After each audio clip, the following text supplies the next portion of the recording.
My name is Emily Carter, and this is how everything was taken from me. I used to believe in simple things: honest love, Sunday mornings, shared groceries, and quiet laughter in a small kitchen that smelled like coffee and burnt toast. I wasn't rich, I wasn't special, but I was steady. I worked as a dental assistant in a clinic just outside Columbus. Long hours, tired feet, but I liked helping people.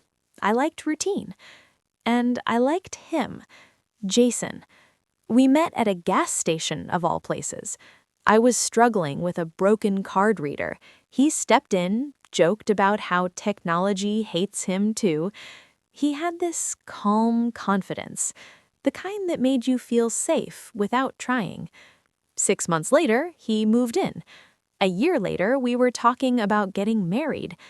And my cousin, Lily, she was always around. Lily had that kind of personality people gravitate toward: loud, charming, a little reckless, the kind of person who walked into a room and owned it without asking. We grew up together. She was more like a sister. She came over almost every weekend. Movie nights, drinks, laughter. I trusted her. I trusted them both. That was my first mistake. Looking back now, the signs were there. Small things, too many inside jokes between them, a glance that lasted a second too long, the way Jason suddenly cared more about how he looked when Lily was coming over. But love, it makes you blind in a quiet way. Not dramatic, not obvious, just enough to keep you from asking the questions that might ruin everything. So I didn't ask. Not at first. It started breaking apart on a Thursday night. I remember because I was supposed to work late, but my shift got canceled. I didn't tell Jason. I thought I'd surprise him. I even stopped to buy his favorite takeout, Thai food from that place he loved. I walked into the apartment quietly. Lights were dim, music playing. At first, I smiled. Then I heard it. A laugh. Her laugh. Lily. My stomach dropped before my brain caught up. I moved slowly down the hallway. And then I saw them. In my bed. My sheets. My life. Shattered in a single second. I didn't scream. That's the strange part. People think moments like that are loud. They're not. They're silent. Heavy. Like the air disappears.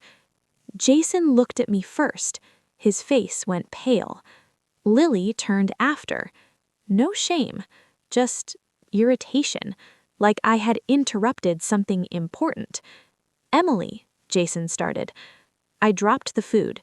The containers spilled across the floor. I remember the smell more than anything. Sweet, sour, wrong. And then I walked out. No tears, not yet. The crying came later, that night, alone, in my car, because I didn't even have a home anymore. The next few weeks were worse than the moment itself, because betrayal doesn't just break your heart. It rewrites your reality.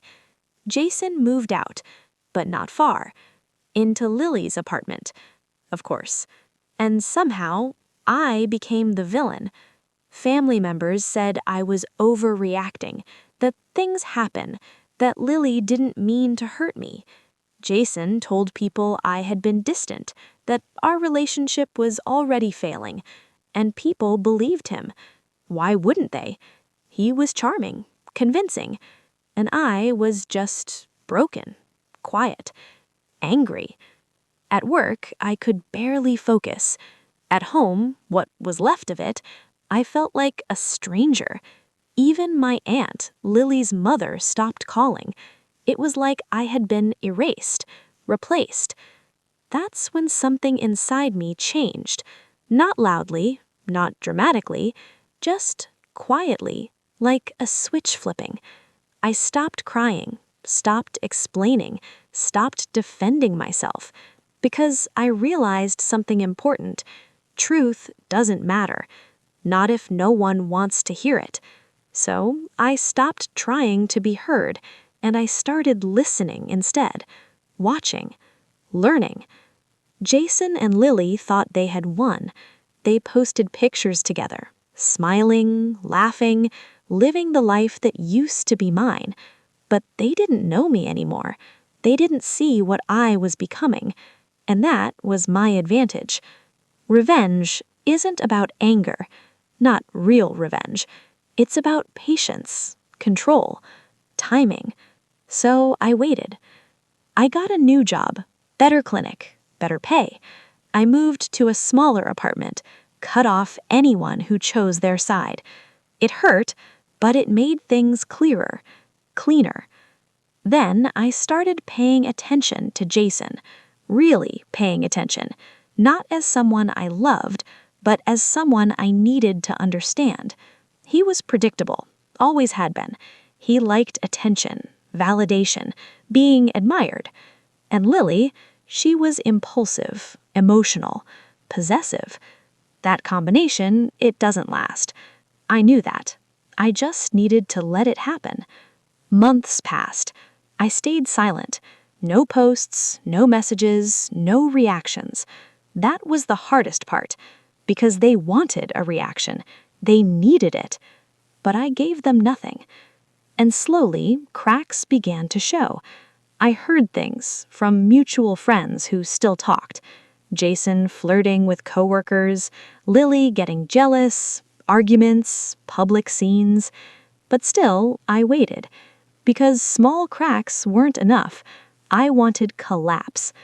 Then I found my opportunity. It came through someone unexpected. Mark, Jason's coworker. We had met once before, briefly. He reached out one day, said he always thought what happened to me was messed up. We talked, casually at first, then more often. I never mentioned revenge. I didn't have to. People reveal everything if you just listen. Mark told me about Jason, the lies, the way he talked about Lily behind her back, how he complained she was too much, how he missed the stability I gave him. That part almost made me laugh. Almost. But the most important thing Mark told me was about Jason's job. He was up for a promotion, a big one. But there was a catch. Background checks, performance reviews, internal recommendations. Jason needed everything to look perfect, clean, reliable, trustworthy. And he wasn't. Not even close. So I started building something. Quietly, carefully. I collected information, old messages, financial inconsistencies, workplace complaints Mark helped me understand. Nothing illegal, nothing fake, just truth. Organized, precise, dangerous in the right hands. At the same time, I reached out to Lily. Not angrily, not emotionally, calm, almost forgiving. She was suspicious at first, of course, but guilt is a powerful thing, and Lily, she carried more of it than she showed. We met for coffee. First time since everything happened. She looked tired, worn down, not the confident girl I remembered. I didn't accuse her. I didn't attack. I just listened. Let her talk. And she did. About Jason. About the fights. About how he changed. About how she didn't trust him anymore. I planted small seeds. Nothing obvious, just questions. Do you think he's being honest with you? Do you feel secure with him? Would he do the same thing to you that he did to me? She didn't answer, but I saw it. The doubt. Growing. Then I made my move.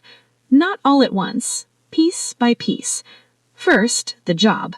I anonymously submitted a report. Everything I had. Clean, organized, verifiable. No lies. Just truth. Presented at the right time, right place. Then, Lily. I sent her proof. Not everything, just enough. Messages, flirtations, hints of betrayal. Again. And then I waited. The fallout wasn't immediate, but it was inevitable. Jason lost the promotion first, then his position came under review, then suspension, then termination. Lily confronted him hard, public, messy, exactly like I knew she would. And Jason? He did what he always does. He denied, deflected, blamed. But this time, there was too much evidence, too many cracks, too much truth. They destroyed each other, slowly, painfully, publicly. And I watched, not with joy, not with anger, just calm. Months later, they were both gone from my life completely. No contact, no noise. And me, I was different, stronger, quieter, smarter. Because revenge didn't fix everything. It didn't erase the pain. It didn't give me back what I lost. But it gave me something else: closure, control, truth. They thought they took everything from me: my love, my trust, my future. But they were wrong. They only took the version of me that didn't know better. And in return, I took everything they built on lies. Sometimes justice isn't loud. It doesn't come with shouting or fists or dramatic endings. Sometimes it's patient, silent, inevitable. And when it finally arrives, it feels like peace. Not because they suffered, but because you no longer care if they do. That's when you know you've truly won.